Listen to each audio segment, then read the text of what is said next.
नमस्कार दोस्तों, स्वागत है आपका हमारे इस द हिंदू और दैनिक जागरण के न्यूज़ एडिटोरियल के अंदर। आज 21 सितंबर है। चलिए शुरू करते हैं। और अगर आप चैनल पर नए हैं तो चैनल को सब्सक्राइब कर लीजिए।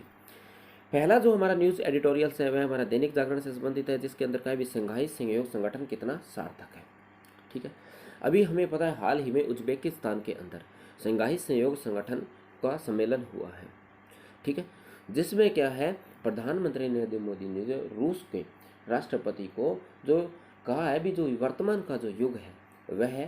युद्ध का युग नहीं है। इस वक्तव्य पर काफ़ी चर्चा हो रही है। कहीं इसमें कहा जाए कहीं ना कहीं भारत के भारतीय प्रधानमंत्री हैं, उन्होंने राष्ट्र यानी रूस को अप्रत्यक्ष रूप से जो यूक्रेन युद्ध है उसकी निंदा की बात कही है। ठीक है, आगे इसके अंदर जो रूस की प्रति जो रूस की है वो दिनों दिन जो बढ़ती चुनौतियां हैं उनके बारे में जिक्र किया गया है। इसमें कहा है जो यूक्रेन युद्ध में केवल भारत ही नहीं बल्कि चीन भी कहीं न कहीं इससे हम कह सकते हैं असामंजस्य की स्थिति बनी हुई है, और ये कहीं न कहीं स्वयं रूस भी इस बात से अवगत है। ठीक है, साथ ही इसके अंदर चीन की बात की गई, पर जो चीन है वह भी जो महाशक्तियाँ रूस जैसी महाशक्तियाँ उनके साथ जो व्यापारिक करने वाले जो कृतियाँ हैं वह करने के इच्छुक है। मगर हम कहते हैं जो उसको जो अस्थिरता की जो स्थिति है उसमें सकारात्मक व ऊर्जा संचार की भूमिका पर सक्रिय करने के लिए भी बातें कही गई है। ठीक है, इसके अंदर जो मोदी जी ने आज से कहा भी जो खाद्य सुरक्षा है, जो ईंधन सुरक्षा है व उर्वरक उपलब्धता से जुड़े मुद्दों पर भी जो वैश्विक की सबसे बड़ी समस्या है उन पर भी ध्यान केंद्रित किया है। क्योंकि हम जानते हैं जो रूस है वह यूरोप को ऊर्जा का बहुत बड़ा साधन है, वहाँ पे से गैस की उपलब्धता भी करवाता है। साथ ही साथ इसके अंदर आगे का भी जो ये संगठन था, इसके अंदर जो बहरीन थे, मालदीव थे, कुवैत थे, जो यूएई थे, उनको अभी संवाद सहयोग के लिए बनाए गए थे या उनको भी संवाद के लिए बनाया गया था। साथ ही साथ हमें पता है जो मिस्र है जैसा सऊदी अरब और कतर है उनको इसका सदस्य बनाया गया था, उनकी भी जो प्रक्रिया थी उसको भी क्या किया गया है, शुरू किया गया। साथ ही साथ में इसमें 121 सूत्रीय जो हम कहते हैं 121 सूत्रीय समकक्ष घोषणा पत्र भी हमने बनाया है, जिसको 2023 से 2027 के लिए व्यापक कार्य योजना निर्धारित करते हुए हमने इस सदस्यों के बीच में मित्रता और सहयोग बनाने की बात भी कही है। हमने 121 यानी सिफारशी को या एक घोषणा पत्र निर्धारित किया जिससे हम जो आपसी देश हैं उनके अंदर मित्रता और सहयोग की भावना को बना सके। ठीक है, साथ ही साथ इसमें आगे कहा गया है भी जो चीन है बड़ी मात्रा में रूस से क्या भी सस्ता तेल आयात करता है, मगर फिर भी जो चीन का सहयोग खुलकर उसका सहयोग नहीं करता है। ऐसे में जो भारत की प्रतिबद्धता है वह बढ़ जाती है रूस के प्रति, और हम उसके और हम कह सकते हैं भी और ज़्यादा उसका लाभ उठा सकते हैं। ठीक है, आगे चलकर इसके अंदर जो संघर्षों की बात कही गई है, इसमें कहा गया जो हाल ही में जो कहीं न कहीं जो आर्मेनिया और उज्बेकिस्तान के बीच में भी जो तीव्रता से जो तनाव उत्पन्न हो रहा है वह भी कहीं न कहीं क्या है, हमारा जो हम कह सकते हैं जो कहीं न कहीं जो विश्व शांति है उसको भंग करने की बातें कही गई है। साथ ही साथ इसमें कजाकिस्तान और तजाकिस्तान की सीमा पर भी कहीं न कहीं संघर्ष चल रहा है। साथ ही हम देखते हैं चीन और ताइवान के बीच में भी संघर्ष जैसी स्थिति बनी हुई है। तो इसमें इसको ध्यान में रखते हुए मोदी जी ने कहा है कि अभी जो वक्त है वह हमारा संघर्ष का वक्त नहीं है। तो इससे हम शंघाई सहयोग से संबंधित तो जिस प्रकार के जो उसका जो विचार रह गया है उसमें काफ़ी जो शंघाई सहयोग संगठन है उसके गुटों के बीच में भी गुट बनते जा रहे हैं। जैसे चीन का और रूस का जैसे गुट बनता जा रहा है, उसके अंदर कजाकिस्तान या कुछ को ले दिया जा रहा है। इसी तरह भारत को समकक्ष के गुट बनाए जा रहे हैं। तो इस प्रकार के अलग अलग गुट के अंदर गुट बनते जा रहे हैं। तो यह कहीं ना कहीं इसकी प्रासंगिकता है उसको धीरे धीरे क्या करता है, कम करता जा रहा है। साथ ही साथ इसके अंदर आगे कहा गया है भी जो हाल ही में क्या था अमेरिका के साथ जो रूस के जो पड़ोसी देश हैं उनके जो सैन्य अभ्यास हुआ था उसका भी इसके अंदर जिक्र किया, जिसके अंदर तजाकिस्तान जो थे जो कजाकिस्तान थे और किर्गिस्तान, मंगोलिया, पाकिस्तान और उज्बेकिस्तान ने हिस्सा लिया था। और वह कहीं ना कहीं क्या भी जो रूस के समकक्ष अमेरिका की जो ताकत है उसको बढ़ाने की बात कर रहा है। जो रूस की ताकत क्या हो रही है दिनों दिन कम होती जा रही है, जिससे इसको नुकसान हो रहा है। ठीक है, आगे इसके अंदर जो चीन के साथ जो हमारा जो संबंधित समीकरण जैसे और बिगड़ता जा रहा है। जो भारत है, भारत और चीन के संबंध है जो इस प्रकार के जैसे विवाद बढ़ते जा रहे हैं, तो इसके अंदर भारत का जो वक्तव्य है और या चीन ने जो हाल ही में जो संयुक्त राष्ट्र के अंदर जिस प्रकार के जो कृतियाँ की है उससे क्या भी चीन और भारत का जो समस्या है वह वो बिगड़ती जा रही है। उस पर भी कहीं ना कहीं एक प्रकार का विरोधाभास उत्पन्न होता जा रहा है, और भविष्य में इस प्रकार की प्रगति के लिए क्या हो सकता है, ये जो हमारे निर्णय है या इस प्रकार की बाधाएं हैं वह क्या हो सकती है, बाधक हो सकती है। ठीक है, आगे जो अगला आर्टिकल है वह द हिंदू से आर्टिकल है, वह कहीं न कहीं इसी शंघाई सहयोग संगठन से ही संबंधित है, जो उज़्बेकिस्तान में होता है। इसके अंदर भी कहा गया है, जो आज जो चीन के साथ जो हमारे जो विरोधी प्रकार का जो हमारा नज़रिया है, जो चलता आ रहा है, जो रूस के साथ जो हमारा जो हम कह सकते हैं जिस प्रकार का संबंध है, जो हमारी जो वैश्विक नीति है उस पर में ये जिक्र करता है। और साथ ही साथ जो हमारी जो पुरानी गुटनिरपेक्ष नीति थी उसको यानी असफल होने की वजह से हमने एक नई प्रकार की नीति अपनाई है, जिससे हम जो मल्टी जो नेशनल्स हैं उनको साथ में लेकर कार्य करने की बात इसमें कही गई है। कहता क्या भी ये तो वही आर्टिकल है जो हमारा जो ये वही लाइन है जो भविष्य यानी कहीं का जो शंघाई सहयोग संगठन है भविष्य के दिशा निर्देश निर्धारित करने के प्रयास में एक प्रशिक्षण किया है, तो भविष्य में किस प्रकार की हमारा जो हम जो नीतियाँ होंगी वह बनाई जाएंगी। जो शंघाई सहयोग के जो राष्ट्रव्यापी परिषद की बैठक भारत में उपस्थित महत्वपूर्ण थी, यानी इसमें जो भारत की उपस्थिति थी महत्वपूर्ण थी, क्योंकि इसके अंदर जैसे एक तो रूस था और एक चीन था, ये दो महाशक्तियाँ थी। चीन के जो चीन था उसका भारत के साथ विवाद है, और कहीं न कहीं जो रूस है उसके साथ हमारे सहयोग की भावना है। और सबसे जो भारत है एक उभरती हुई महाशक्ति है, तो इसमें जो भारत की जो उपस्थिति थी वह कहीं न कहीं बहुत ज़्यादा महत्वपूर्ण थी। इसके अंदर आगे ये जो लाइन कही गई है इसमें क्या जो भारत वर्तमान में जो गुटनिरपेक्षता के एक नए संस्करण का प्रतिनिधित्व करता है, यानी पहले हमारा गुटनिरपेक्षता भी था भी हम अब एक अलग नीति मानकर चलेंगे, ये हम किसी के साथ नहीं है, हम अपने अलग नीति के हिसाब से कार्य करेंगे। मगर जो अभी जो गुटनिरपेक्ष है, हम जो कभी हमारा रूस की तरफ झुकाव होता है, कभी अमेरिका की तरफ झुकाव होता है, तो इस प्रकार का झुकाव है हम अपने देश के हितों को ध्यान में रखते हुए अपनी नीतियाँ बनाते हैं। तो हम जो हमारी जो पुरानी गुटनिरपेक्ष की नीति थी उसका असफलता होने के कारण मैं नई गुटनिरपेक्ष नीति का जो बनाने के पक्षकार हुए हैं। ठीक है, बाकी इसमें यही लिखा गया है जो अर्थात प्रतिबंध जो ब्लॉक है जो यानी दो ब्लॉक है जो खुले जुड़ाव की बात की गई है, यानी हम अब हमारी जो विदेश नीति है तो खोल के दिया है, यानी हम कहीं न कहीं विदेशी जो अनेक राष्ट्र हैं उसके साथ हम सहयोग की भावना के साथ आगे बढ़ रहे हैं। साथ ही इसके अंदर क्या है जो दार्शनिक आधार पर यह प्रतीत होता है कि अतीत का जो गुटनिरपेक्ष था वह सफल नहीं हुआ और भविष्य में कई विविधताओं और रास्ता खोजना पड़ेगा। यानी जो पुरानी जो हमारी गुटनिरपेक्ष नीति थी वह क्या असफल रही, जिसकी वजह से भविष्य में हमें और नए रास्ते खोलने पड़ेंगे, क्योंकि जो वैश्वीकरण का जो माहौल है वह दिनों दिन बदलता जा रहा है। उसके हिसाब से भारत को भी अपनी नीतियाँ बनानी पड़ेंगी। भारत की विदेश नीति का वो नए सिरे से तैयार करने व समय की महत्वपूर्ण हो गया है, क्योंकि जो जिस प्रकार का समय हमें हमारी विदेश नीति भी उस प्रकार से परिवर्तन करना होगी। जो भारत की जो पुरानी विदेश नीति थी वह इन नई स्थितियों और खतरों का मिश्रण का सामना कर रहा था, यानी कई प्रकार की जो नए नए खतरे उत्पन्न हो रहे थे, जो हमारी पुरानी नीतियाँ थी वह इसमें जो सफल नहीं हुई थी इनका सामना करने में, इसलिए हमें नई नीति अपनानी पड़ रही है।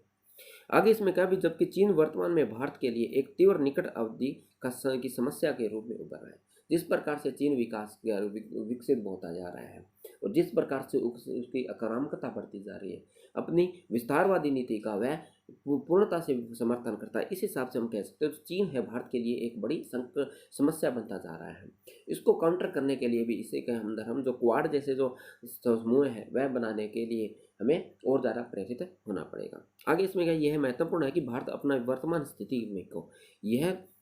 न समझे कि विज्ञानी जो वर्तमान जो स्थिति है भारत की उसके हिसाब से यह न समझे कि चीन के साथ जो हमारे जो संबंध है वह कभी भी अच्छे नहीं हो सकते। जो हमारे जो संबंध है वो चीन के साथ आने वाले समय में अच्छे हो सकते हैं, वह कुछ उसके अंदर सकारात्मक पहलू या कदम उठाने की ज़रूरत है, और जो कुछ हमारे जो सीमा विवाद है उनको आपस में बैठकर समझाने की बात कही गई है। ठीक है, आगे इसके अंदर भारत की विदेश नीति इतनी रचनात्मक होनी चाहिए जो दीर्घकालीन में भारत और चीन संबंधों को सुधार का असर छोड़े, यानी जो भारत की जो विदेश नीति है इस प्रकार की विदेश नीति होनी चाहिए ताकि हम चीन को भी अपनी ओर आकर्षित कर सकें, रूस को भी कहीं ना कहीं अपनी ओर आकर्षित करें, और हमारा जो अमेरिका है उसको भी हम कहीं ना कहीं एक संतुलन बनाकर चल सकें, यानी तीनों देश के बीच में संतुलन बनाकर और एक विकसित राष्ट्र के रूप में हम आगे बढ़ते चले जाएं। ठीक है, ये आर्टिकल था, इसके बारे में इसका इन द हिंदू का आर्टिकल था, इसमें जिक्र किया गया था। अगला जो आर्टिकल है वह हमारा दैनिक जागरण से संबंधित आर्टिकल है, जिसमें कहा गया है जो तंबाकू है वह कहीं ना कहीं मानव स्वास्थ्य को भी नहीं, वह हमारे जो पर्यावरण है उसको भी हानिकारक नुकसान पहुंचा रही है। ठीक है, क्या कहता है पहली जो लाइन है वह कहती है जो तंबाकू मानव स्वास्थ्य के लिए नहीं, यह हमने देख लिया जो तंबाकू है जो मानव स्वास्थ्य नहीं कहीं ना कहीं जो हमारा पर्यावरण है उसको भी नुकसान पहुंचा रही है। ये पर्यावरण को नुकसान किस प्रकार से कि जैसे हम जो तंबाकू की कृषि करते हैं तो इससे क्या जो खुला कचरा छोड़ देते हैं तो वह कहीं ना कहीं पर्यावरण में नुकसान पहुंचाता है। ठीक है। उससे जो निकलने वाली जो गैसें हैं वह ग्रीन हाउस गैसेस को बढ़ावा देती है,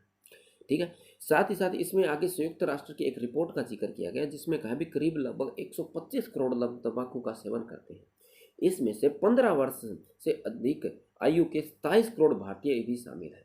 कितने? भारत के जो 15 वर्ष से अधिक आयु के जो 27 करोड़ भारतीय जो तंबाकू का सेवन करते हैं, जिससे हम देखते हैं उनको स्वास्थ्य जैसी यानी जो समस्याएं उत्पन्न होती है, जो कहीं ना कहीं भारत की जो आर्थिक व्यवस्था है उसको भी कहीं ना कहीं क्या करता है, नुकसान पहुंचाता है और मानव पूंजी को भी नकारात्मक प्रभाव पड़ता है,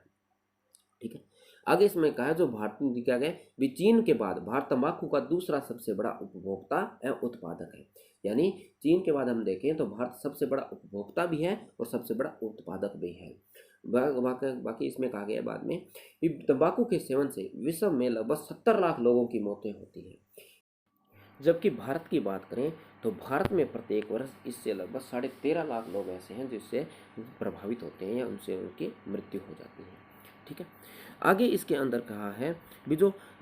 तंबाकू के उपजने में से जो लेकर के जो वितरण है उसकी खपत है या उसके प्रचार से के यानी जो पश्चात उसका जो कचरा बच जाता है उससे पर्यावरण के लिए बड़ा खतरा होता है। तंबाकू की खेती है वह आर्थिक समृद्धि व गरीबी के को दूर करने का एक जरिया माना जाता है। हम कहते हैं जो जो तंबाकू की जो कृषि है वह कहीं न कहीं जो हमारी जो गरीबी है, जो फैक्ट्रियाँ होती हैं तंबाकू के अंदर का जो गरीब लोग उसके अंदर कार्य करते हैं, तो कहीं न कहीं कहते हैं जो आर्थिक समृद्धि व गरीबों के लिए है काफ़ी फायदेमंद होती है। मगर तंबाकू के अंदर जो श्रमिक कार्य करते हैं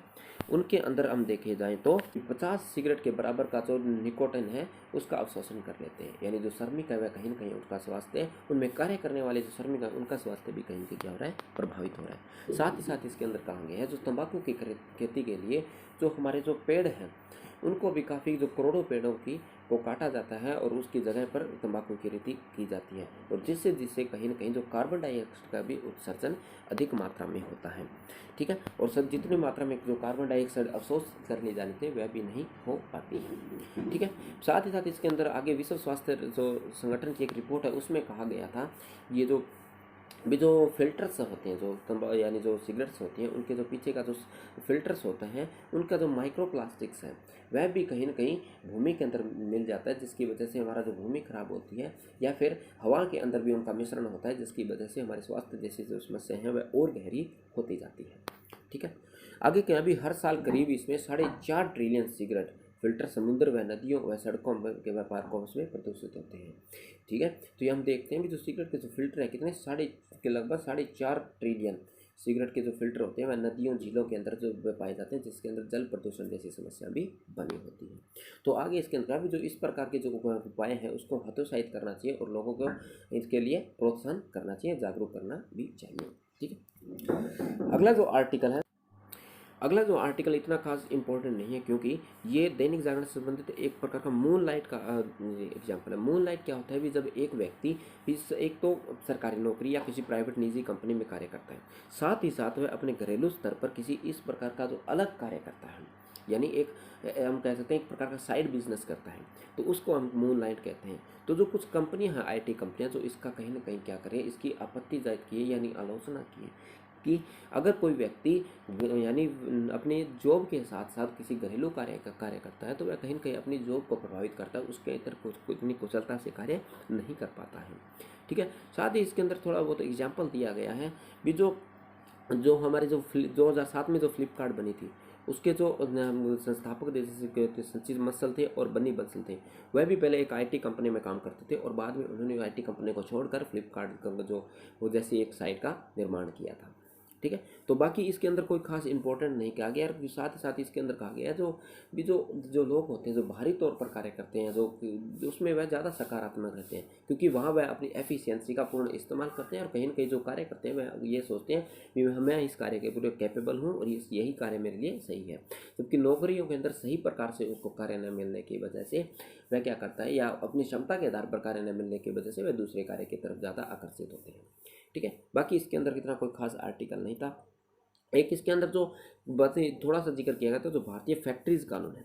तो भारतीय का फैक्ट्री कानून है उसके तहत भी एक व्यक्ति नौकरी के साथ साथ किसी अन्य व्यवसाय में नहीं लग सकता, ये एक प्रकार के कहीं यानी मनाही करता है ये कानून, ठीक है। बाकी इसके अंदर कोई ज़्यादा इंपॉर्टेंट आर्टिकल नहीं था, तो हम इस प्रकार से एक हल्का सा हमें एक आइडिया मिल जाता है भी कि क्या ये अनैतिक है या नैतिक है या अनैतिक है, इसके बारे में हल्का सा हमें जिक्र करने का एक आइडिया मिल जाता है। ठीक है, क्योंकि मून लाइट का जिक्र हो रहा है तो प्रीलिम्स में पूछा जाता है भी हाल ही में चर्चा में रहने वाला है मून लाइटिंग क्या है, तो ये क्या है, एक प्रकार का जो साइड बिजनेस टाइप की एक चीज़ है। ठीक, अगला जो आर्टिकल है वह हमारा दैनिक जागरण से संबंधित आर्टिकल है, जो भी कहीं ना कहीं हमारी जो इंटरनेशनल सिक्योरिटी हम कह सकते हैं, जो हमारा जो इंटरनेशनल रिलेशन है उससे संबंधित है। इसमें जो ब्रिटेन की जो नई पीएम बनी है उससे संबंधित ये एक आर्टिकल है। ठीक है, आर्टिकल शुरू क्या कहता है, जो अभी भारत है ब्रिटेन को पछाड़कर विश्व की जो 5वीं सबसे बड़ी अर्थव्यवस्था बना है, और वर्तमान में भारत की जो जीडीपी है लगभग कितनी $3.5 ट्रिलियन हो चुकी है। ठीक है, साथ ही साथ जो वहाँ के जो प्रधानमंत्री है उन्होंने ये कहा था जो आज आर्थिक मंदी है उस वह यानी सक्रियता से कार्य करें, तो इस आधार पर उनका एक मेन परिपक्ष भी है जो है कहीं न कहीं आर्थिक रूप से जो यानी जो भारत भी एक आर्थिक रूप से काफ़ी सक्षम देश है, तो उसकी और उनकी आकर्षकता। और इसके अंदर कहा भी जब ये प्रधानमंत्री बनी है, इनका नाम है लीज ट्रस दी, तो इनका क्या है भी ये भी जब पहले ये विदेश मंत्री थे तब भी इनका जो भारत के प्रति सकारात्मक रवैया था। ठीक है, आगे इसके अंदर भी जैसे जैसे भारत की अर्थव्यवस्था बढ़ेगी उसकी राजनीतिक, सैनिक व सांस्कृतिक शक्तियों के साथ साथ वैश्विक प्रभाव में भी परिवर्तन आएगा। यानी जिस प्रकार से भारत की अर्थव्यवस्था का विस्तार होगा तो हम सैन्य रूप से मजबूत होंगे, सांस्कृतिक शक्तियाँ हैं हमारी यानी लोग जो हमारी कल्चर है उसके प्रति भी अट्रैक्टिव होंगे, और साथ ही साथ वैश्विक प्रभाव है वह भी क्या करेगा, बढ़ेगा। ठीक है, साथ ही साथ इसके अंतर्गत जो भारत और ब्रिटेन के बीच में जो तकरीबन लगभग हमें अभी तक है लगभग 23 अरब पाउंड का सालाना व्यापार होता है। तो ब्रिटेन को यह उम्मीद है कि अगर हमारे साथ भी भारत के साथ मुफ्त व्यापार समझौता हो जाता है तो वर्ष 2030 तक यह बढ़कर कितना हो जाएगा, ये दुगना हो जाएगा। साथ ही साथ जो ब्रिटेन है कहीं कहीं जो हिंद प्रशांत क्षेत्र के जो देश हैं उनके भी अपना असर बना सकता है, जिससे क्या होगा भी चीन को हम काउंटर कर पाएंगे। कहते हैं भी जो इसके साथ सॉरी इसमें कहा गया भी जो इस क्षेत्र में दुनिया के 48 देश हैं